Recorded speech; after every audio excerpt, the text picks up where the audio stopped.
Right now on Daily Planet, staying level to stay alive. We'll show you how this flying suit with special sensors can help a pilot keep a plane from crashing when the horizon is nowhere to be seen. Plus, a dummy that can save lives. We'll head to BC and show you how this mock river rescue is helping the Coast Guard train for the real thing. And getting to the heart of the matter, we'll show you the key piece of machinery that holds the Airbus A380's massive wings to the fuselage. It's called the wing box, and like the rest of the plane, it's huge.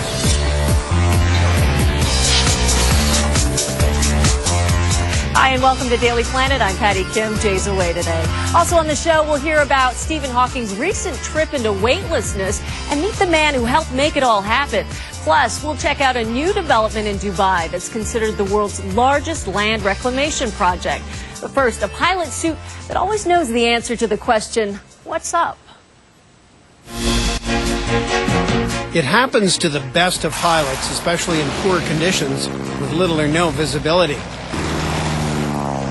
They call it spatial disorientation, and it can be deadly.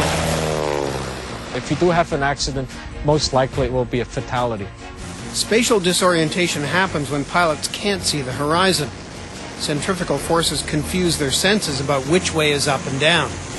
Pilots can overcome it by flying with their instruments, but instruments aren't always enough. In low visibility conditions or at night, the chance that the pilot may lose reference to where the Earth is and which way is up and down actually increases. For pilot and engineer Tom Schnell, the challenge is to come up with a way for pilots to actually feel the plane's real position while they're flying. The result is this, a tactile suit. Fancy way of saying a suit with sensors in it. So for example, we got one right here on the wrist. If I undo this, you can see this basically a cell phone buzzer, you know, the vibrator that's in a cell phone. And they're all strung up throughout the suit. There's one here, there's one here, one here. One on the shoulder, then there's one here on the chest. You can fly around and you can feel with your tactile suit how the aircraft is oriented without looking at the visual instrument. I'm going to use Tim as an airplane here, so if you stretch out your wing, this is straight and level. That's the attitude we would want. If for some reason the aircraft would go out of straight and level a little bit, unintentionally what Tim would feel on his suit is the wrist would start to buzz. As that angle of bank increases, it will be the wrist and the elbow and shoulder. That's a signal for him to fly from the buzzing sensation back to neutral angle of bank. There are also sensors in the helmet, and both the suit and the helmet are connected to onboard computers that monitor the plane's position constantly. We also have a talking voice, which is actually the voice of our secretary, Jenny, and we used her voice to tell the pilot what to do.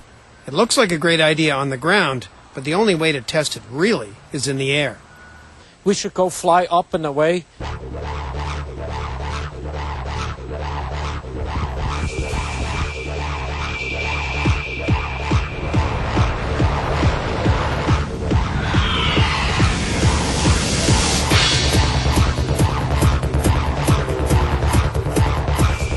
Excessive bank, roll right. Excessive bank, roll right.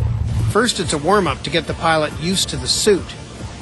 All that was basically doing 90-degree heading changes using more or less shallow banking and then followed by a little steeper banking. So all that was exercising the tactile suit so that the user could learn how it felt. So you could easily feel the tactile suit work as you started into the bank. We did excessive bank on the 60-degree turn, precision roll maneuver. We could hear the audio system was very effective. Now Schnell tells the pilot to close his eyes. When they open, the plane is in a dramatically different position. To him, this maneuver feels like pulling out of the bottom of a loop. He does not realize that we are banked at about 85 degrees or so, and that is where pilots actually lose control. But even though the pilot's eyes were closed, he still feels the position of the plane, and he responds appropriately. With the tactile suit and the voice turned off, what we see is generally longer reaction times, every once in a while we see subjects going the wrong way. Mike, are you ready to go? Ready to go. Next, Schnell forces the plane into a potentially dangerous maneuver called a graveyard spiral. All right, if you want to close your eyes, please. It's a steep dive where pilots don't realize the plane is turning while it's descending. If the pilot doesn't pull out, the plane can be torn apart by G-forces before it hits the ground. Excessive bank, roll right. Push forward, decreasing speed. But once again, the pilot knows exactly how to respond because of the suit. Oh, man. What I need to do to recover is I need to roll left and I need to pull up. And I know that before I even open my eyes, before I even have to go visual, I know exactly what I need to do because the suit's telling me that. Theoretically, I could even fly the airplane with the tactile suit without looking outside at all. Although Schnell is pleased with the results, the tactile system as a whole needs work. The voice seems to confuse pilots during complex maneuvers. And there is a practicality issue of whether pilots would actually wear the extra gear, especially fighter pilots who are already overloaded with equipment. That's why Schnell is now thinking of putting the sensors in the pilot's seat instead. For Schnell, it doesn't matter where they go, as long as pilots use them. In high G maneuvering or flying at night, you know, I think it would actually be a lifesaver. And if flying becomes safer, pilots can focus more on the thrill of flying. That was fun. That's pretty cool. And an update for you now on the blind pilot we told you about last week who's been flying the skies for charity. 58-year-old Miles Hinton Barber touched down in Sydney, Australia today, completing his 21,725-kilometer flight from London to Sydney, Australia. His adventure started back on March 7th when he took off from the UK on board a microlight aircraft, something that looks like a cross between a tricycle and a motorized hand glider. The aircraft was equipped with speech output technology that read out navigational information, things like altitude and airspeed. A sighted co-pilot was also on board in case of emergency. It is an epic adventure that not only crowns Hilton Barber as the first blind man to fly from London to Sydney in a microlight plane, but also raise money for the charity Seeing